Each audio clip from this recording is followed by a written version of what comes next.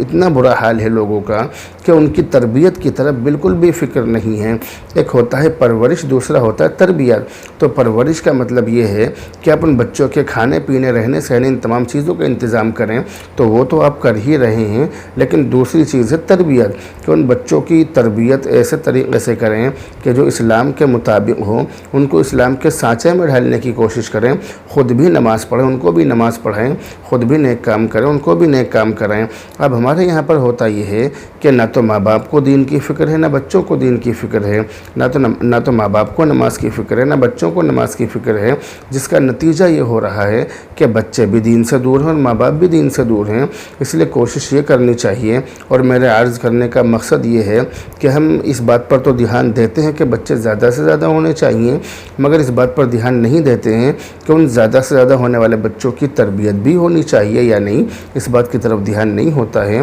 تو ان بچوں کی تربیت بھی ہونی چاہیے اور ان بچوں کا خیال بھی رکھنا چاہیے، یہ ہمارے لیے بہت زیادہ ضروری ہے۔ اور یہ بھی سمجھ لیجئے کہ قیامت کے دن اللہ رب العزت اس بارے میں سوال کرے گا۔ یہ تو سوال نہیں ہوگا کہ تم نے 5 بچے ہی کیوں پیدا کیے، 10 کیوں نہیں کیے، 20 کیوں نہیں کیے، یہ سوال نہیں ہوگا، مگر یہ سوال ضرور ہوگا کہ تم نے جو بھی بچے پیدا کیے تو ان کی تربیت اسلامی طریقے سے کیوں نہیں کی تھی، ان کو اسلام کے سانچے میں کیوں نہیں ڈھالا تھا، اس بات کا ضرور سوال ہوگا، اور اس سوال کا جواب ہمیں ضرور دینا پڑے گا۔ تو یہ جو بچے ہیں، یہ جو اولاد ہیں، یہ اللہ کی امانت ہیں، اس امانت کا صحیح طور پر دھیان رکھا جائے۔ اب یہ جو سوشل میڈیا کے جو لوگ ہوتے ہیں، جو لوگوں کے انٹرویو لیتے پھرتے ہیں، جو سڑک چھاپ ہوتے ہیں، سڑک پر جا کر خاص طور سے مسلمانوں کی بستیوں میں جاتے ہیں اور مسلمانوں کے محلوں میں جا کر مسلمان داڑھی والوں سے معلوم کرتے ہیں کہ بچے 2 اچھے یا زیادہ، تو اس طرح سے سوال کرتے ہیں، تو مسلمان بھی خوش ہو کر کہہ دیتے ہیں کہ جی یہ تو اللہ کی دین ہے،